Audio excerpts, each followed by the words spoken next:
Welcome to all प्यारे बच्चों। आज हमें एक्सरसाइज 3.4 को करना है, जिसमें हम सार्वगुणनखंड और सार्वगुणज के बारे में पढ़ेंगे। सबसे पहला क्वेश्चन है, निम्न के सार्वगुणनखंड ज्ञात कीजिए। हमने गुणनखंड के बारे में पहले पढ़ा है और सार्वगुणनखंड को हम उभयनिष्ठ गुणनखंड भी बोलते हैं। यदि हमें दो संख्याएं दी हैं और हमें उनका सार्वगुणनखंड ज्ञात करना है, तो जो गुणनखंड दोनों में है वो उसके सार्वगुणनखंड या उभयनिष्ठ गुणनखंड होंगे।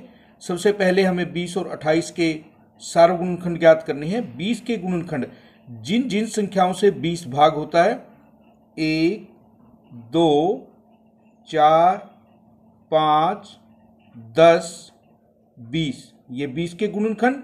उसके बाद 28, 1, 2, 4, 7, 14, 28। आप इस तरह भी देख सकते हैं, 4 पंजे 20, 2 धाया 20, 20 एकम 20, 4 7 28, 14 दूनी 28, 28 एकम 28। सार्वगुणनखंड हमें देखने हैं जो दोनों में है। सबसे पहले देखिए 1, 2 और 4, ये हमारे सार्वगुणनखंड या उभयनिष्ठ गुणनखंड होंगे। 15 और 25 में हमें देखना है 15 के गुणनखंड 1, 3, 5, 15।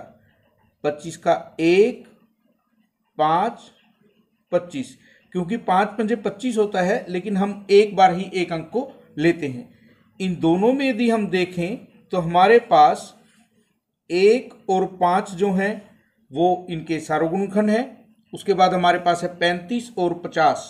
पहले हम 35 के गुणनखंड लिखेंगे, 1, 5, 7, 35।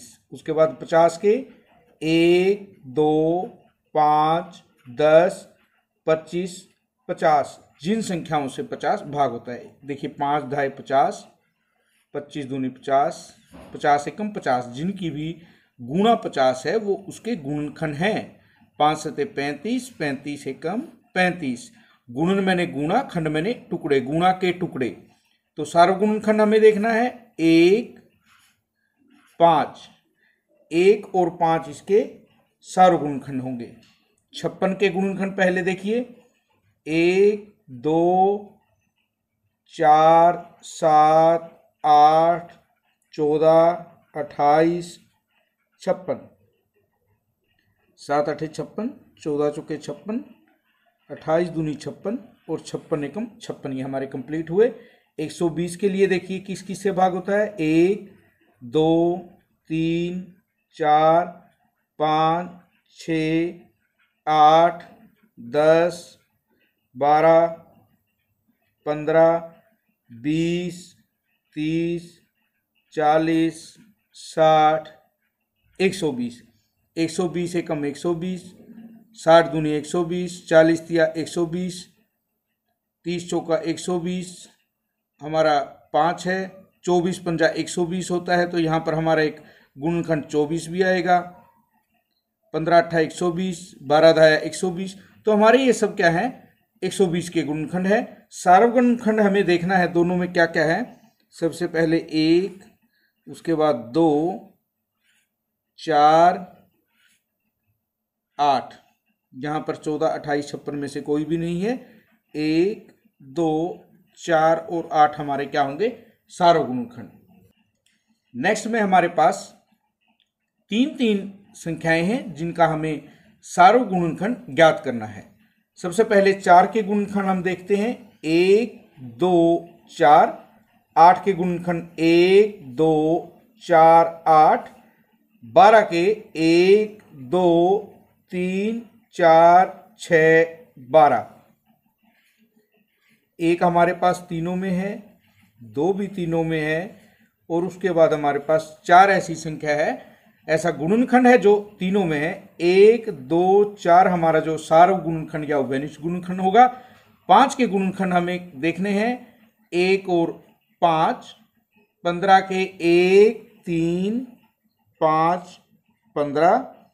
25 के हमारे 1, 5 और 25।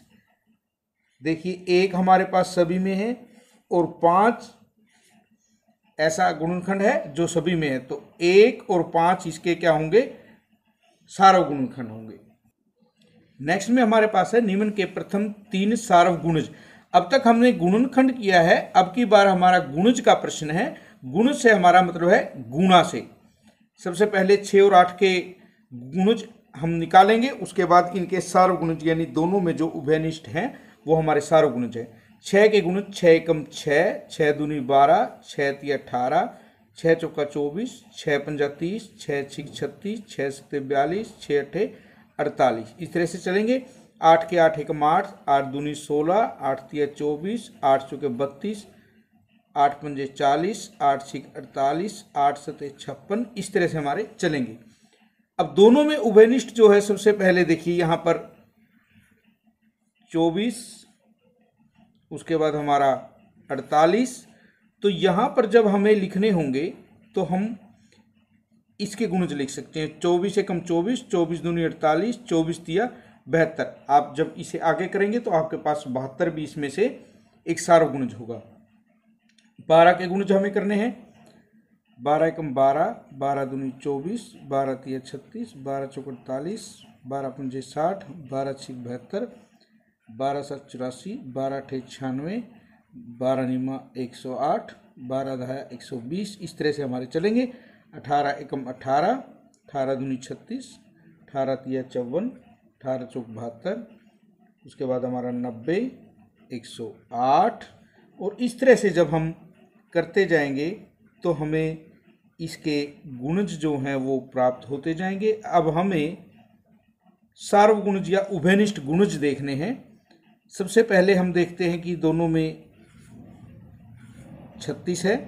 36 ऐसी संख्या है जो 12 से भी भाग होती है और 18 से भी।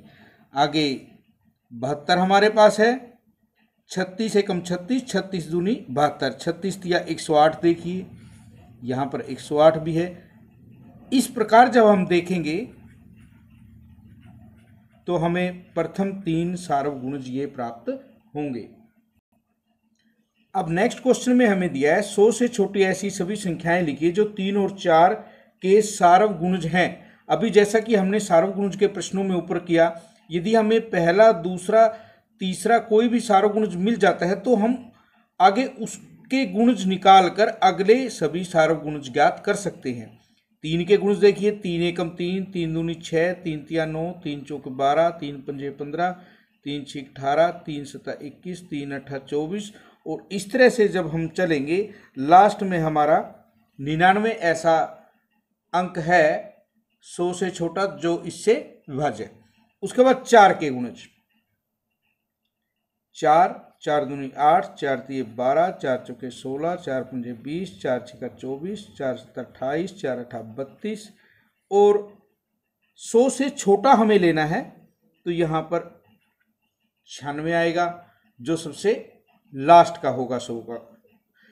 ठीक है, तो 100 से छोटे हमने 3 के और 4 के गुणज हमने लिख दिए हैं। हमें सार्व गुणज देखने हैं। सबसे पहले देखिए 12, 24, जैसा कि हमने ऊपर वाले प्रश्नों में देखा। अब हम 12 दूनी 24, 12 तिया 36। इस तरह से इसके सारे के सारे जो गुणज हैं वो ज्ञात कर सकते हैं। 72, 12 सत्ते 84, 12 अट्ठे 96। यहाँ तक के जो गुणज होंगे इनके उभयनिष्ठ गुणज होंगे। नेक्स्ट क्वेश्चन है कौन सी संख्याएं सहभाज्य संख्याएं हैं। अभी हमने सार्व गुणनखंड किया जिनमें केवल एक ही सार्व गुणनखंड हो और कोई भी गुणनखंड ऐसा ना हो जो दोनों में हो, वो हमारी सहभाज्य संख्याएं हैं। जैसे कि 18 के गुणनखंड यदि हम देखें तो 1, 2, 3, 6, 9, 18 होंगे। 35 के गुणनखंड की हम बात करें 1, 5, 7, 35। दोनों में सिर्फ एक ही ऐसा गुणनखंड है जो सार्व गुणनखंड है, तो इनका जो सार्व गुणनखंड है वो एक है। हम कहेंगे कि यह सह अभाज्य संख्याएं हैं। 15 और 37 की बात करें, 15 के गुणनखंड यदि हम देखें तो हमारे पास 1, 3, 5, 15 है। हमने थोड़ी देर पहले भी किया था। 37 के गुणनखंड की हम बात करें 1 और 37 हैं। तो हमारे जो सार्वगुणनखंड है वो सिर्फ एक है। हम कहेंगे कि ये सह अभाज्य संख्याएं हैं।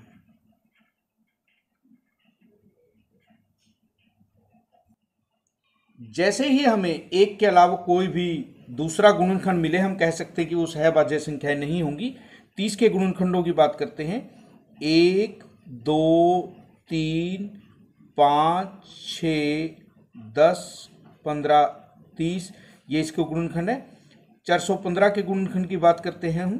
सबसे पहले 1, और ये 5 से भाग होता है। आप देखिए 5 अठे 40, 5 तिये 15। यहां पर हम देखते हैं 1, 5, ये दो गुणनखंड हमारे पास सार्वगुणनखंड है। हम कहेंगे यह सहभाज्य संख्याएं नहीं है।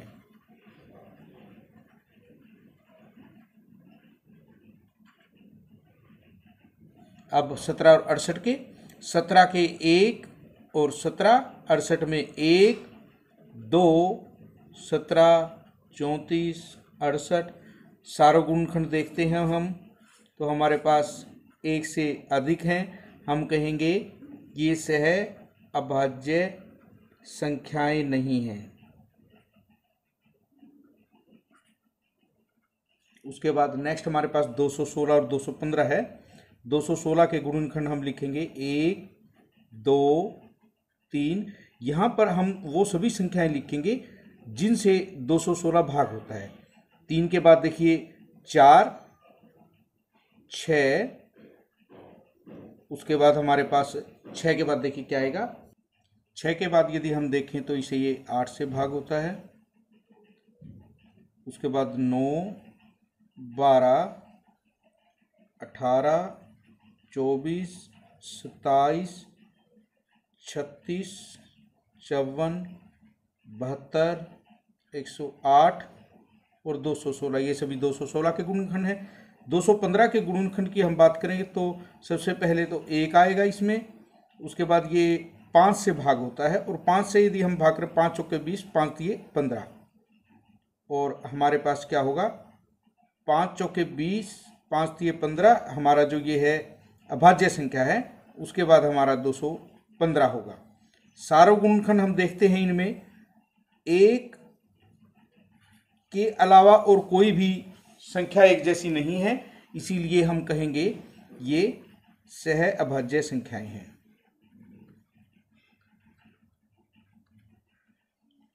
इक्यासी और 16, 81 के गुणनखंड हम करते हैं 1, 3, 9, 27, 81। 16 के 1, 2, 4, 8, 16, हमारे पास जो सार्वगुणनखंड है वो सिर्फ 1 है।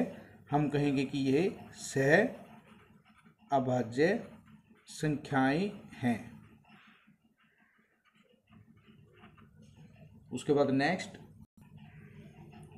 एक संख्या 5 और 12 दोनों से विभाज्य है, किस अन्य संख्या से यह संख्या सदैव विभाजित होगी। आपको याद रखना है, यदि कोई संख्या दो संख्याओं से विभाज्य है तो उनके सार्वगुण से भी विभाज्य होगी। 5 के जो गुणज हैं 5, 10, 15, 20 इस तरह से हैं। 12 के 12, 24, 36, अभी हमने थोड़ी देर पहले इस तरह का क्वेश्चन किया था। यदि हम इससे आगे लिखें 25, 30, 35, 40, 45, 50, 55, 60, 65, 70, तो हम देखते हैं कि इनमें सबसे पहला जो सार्वगुणज है वो 60 है। यानी जो संख्या 5 और 12 से भाग होगी वो 60 से भी विभाज्य होगी, और इसके जो आगे गुणज आएंगे उनसे भी। यदि हम गुणनखंड की बात करें तो इनके लिए जरूरी है हम ये देखें इनके गुणनफल से भाग होगी यदि ये दोनों सहभाज्य संख्या हैं। 5 के गुणनखंड 1 और 5 थे, इसके 1, 2, 3, 4, 6 और 12 सार्वगुण सिर्फ एक गुणनखंड है, इसीलिए ये सह अभाज्य संख्याएं हैं। हम कह सकते हैं कि यदि दो सह अभाज्य संख्याएं हों तो उनके गुणनफल से भी सदैव विभाजित होगी संख्या, यानी कि जो 5 और 12 से विभाजित है वो 60 से भी विभाजित होगी। लास्ट क्वेश्चन हमारे पास है, एक संख्या 12 से विभाज्य है और कौन सी संख्याएं हैं जिनसे विभाज्य होगी। जो 12 से भाग होती है वो 12 के गुणनखंडों से भी होगी, और 12 के जो गुणनखंड हैं वो हमें सबसे पहले देखने हैं 1, 2, 3, 4, 6 और 12, यानी कि जो संख्या 12 से विभाज्य है इनसे भी विभाज्य होगी।